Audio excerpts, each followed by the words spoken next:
The project is called Development Progress, and it's a flagship project for the Institute. And we're really trying to get under the hood of how change has happened in many developing countries, and to understand more the drivers that, behind that change. So essentially, it came out of the period around the midterm of the MDGs, where there was a lot of pessimism that MDGs were not being achieved. And while that is true, there has been major progress in a lot of countries that wasn't being captured in that kind of dialogue. I was involved in the first phase of the project, where I carried out 3 case studies on education, and now in the second phase of the project I was one of the lead researchers and also carrying out the case study work on Nepal, which is the first case study and the only one that's so far been published.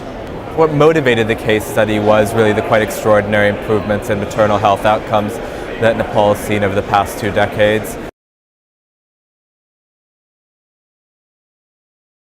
Myself and other researchers at ODI work closely with researchers in Nepal, both health economists and public health experts, to really get a little bit under the skin of what kind of went on there. So we interviewed policymakers, members of the donor community, but also just ordinary men and women who had experienced these changes over the past few decades. And then we also engaged quite extensively with a lot of the data, so both health data and financial data, to see what the main drivers were over the past, what the main changes were that went on, and how those could potentially explain this reduction in maternal mortality, which is about, depending which data source you use, 60 to 70% over about 15 years. What we found was that really there was no single magic bullet. It was a quite complex process, but you had a very effective interplay between both at the policy level, a real focus by policymakers, by donors on this issue, preceding the MDGs, but then especially spurred on by the MDGs. Relatively effective implementation process, so a lot of hospitals built, relatively extensive hiring of health professionals, all the way down to the community level, so recruitment of about 50,000 female community health volunteers.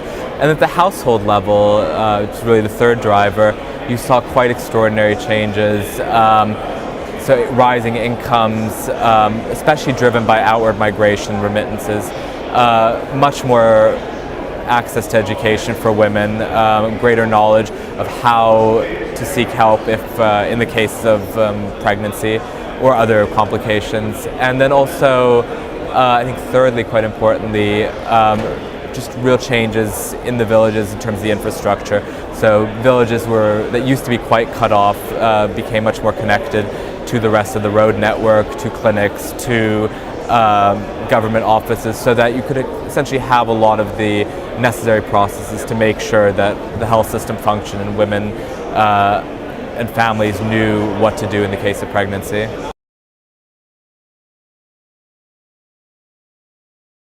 To state the obvious, I think every context is unique and it's hard to really transfer too many of the lessons from Nepal.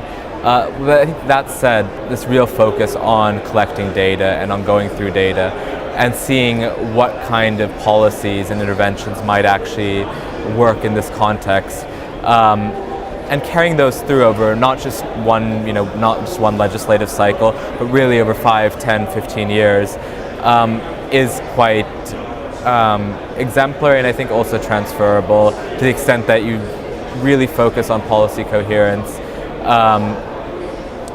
Don't necessarily change the kind of mid-level technocrats every electoral cycle, but let a certain amount of kind of institutional memory develop. And also relationships, I think, are very important. I think there was really a very close collaborative relationship between policymakers, between the advocacy community and donors that drove this process forward.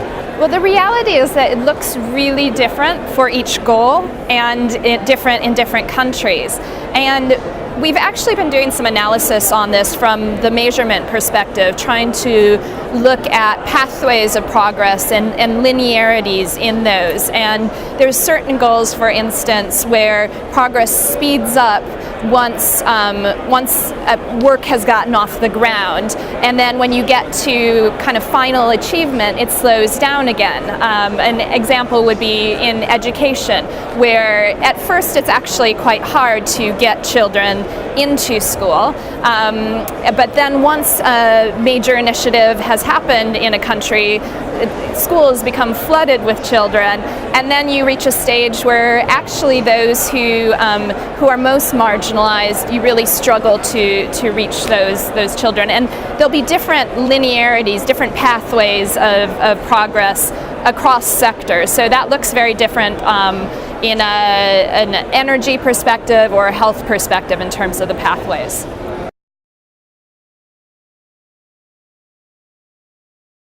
It's remarkable for us, but it's illustrative of some of the broader problems in the development sector, at how diverse this kind of access to progress has been. So there's so many examples where the data tells the story that a country has really jumped ahead in a certain development outcome, but as soon as you go in and look at in more detail, there will be groups that haven't had access to that progress. And so the issues around inequality are incredibly important as we're looking at extending progress forward. Who's been excluded? What can be done in a different kind of way to reach those groups? And what incentives are there behind some of the political and socioeconomic changes that are happening? One of the things that we are looking at a bit as well is in what kinds of incentives have been there in terms of MDG targets, and what might that mean for post-2015. So it's really an overall effort to learn from the past and the experience with the MDGs in terms of implementation, to think about how that can inform post-2015.